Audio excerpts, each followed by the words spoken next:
Today we are going to be looking at the Reversao. It's similar to a capoeira walkover, which makes sense because it's a capoeira movement, except you're going to be landing on the opposite leg. It looks something like this. The first step is probably being able to walk over. I would recommend this. My Reversao was better than my walkover for a while, but I still think that improving my walkover helped my Reversao a lot. Also, don't forget that any exercise to do with improving a walkover will also improve your Reversao. If you haven't been able before, try a walkover before you do anything in this video. We have videos for that. Somewhere over here. The main differences between a Reversao and a capoeira walkover is in a capoeira walkover, you start kind of something like this. You're going forward and you're kicking up with the same arm as leg. In a Reversao, I want to cross my whole body and kick with this back leg.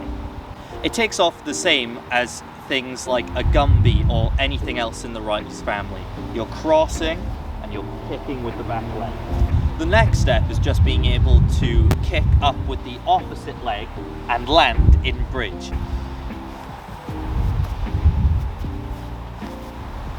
Just like that. You're going to want to practice this step a lot, trust me, because it will make your hips a lot stronger. It'll make your perception of where you are when you're upside down and falling over yourself a lot better, and it will translate to a lot of other movements that you can do within capoeira, dance, tricking. The next step after that is just to get that movement to standing, kicking over with the opposite leg, landing in bridge and standing. If you try to do this statically, it's very hard. I recommend getting comfortable with putting some momentum into it. Hopefully, it should look a little something like this after some practice. But the next step is probably that you want to add in that turn that makes it look cool. So to do this, you're going to want to get used to entering a lot lower than what we've just been practicing. In a walkover and a Reversao, if you're just getting it like I just showed you, it's quite vertical, and that's what keeps you in that plane. We want to make it slightly more horizontal, arguably about a 45-degree angle of kicking. To make our kick happen at that 45-degree angle, that sweet spot, we want to enter it more side on. Instead of coming down like this and kicking up, we want to imagine that we're coming in lower and we're kicking across ourselves like this. What I recommend to improve this is practicing by imagining that you're coming down and across yourself. Try not to think too much down like that. Now that we've gotten used to our angle of entry, we also need to get used to our angle of exit. So, when I go down, I'm just going to try and practice kicking across myself like this. It's going to feel really weird to begin with, but eventually you'll start turning like this. As long as you keep it low and soft, you'll be safe, don't worry. Then we're just going to put in more and more effort.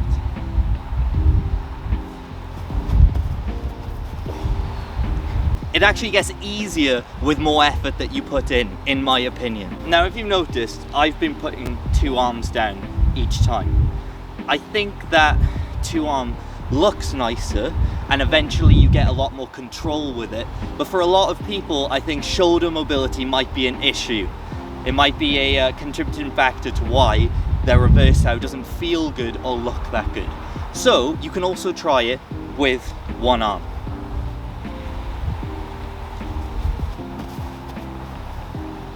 Like I said though, you get a lot less control and you'll definitely whip a lot more, so be ready for that. Reversao is an incredibly versatile movement. You can put it on the end of pretty much anything, I think anyway.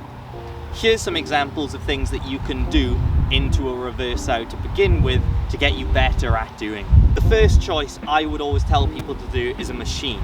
The reason for this is because it keeps you on a nice horizontal plane. For example,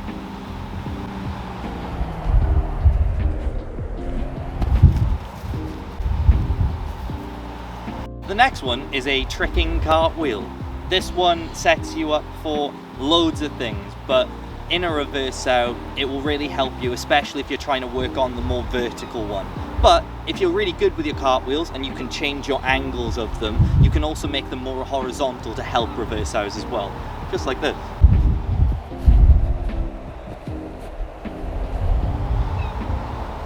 Thank you for watching that video on reversaos. I hope you enjoyed. Make sure that you subscribe, follow us on all our socials, us being Dan and I. We both run this YouTube channel. And big up to our Patreon Eugene for making this possible.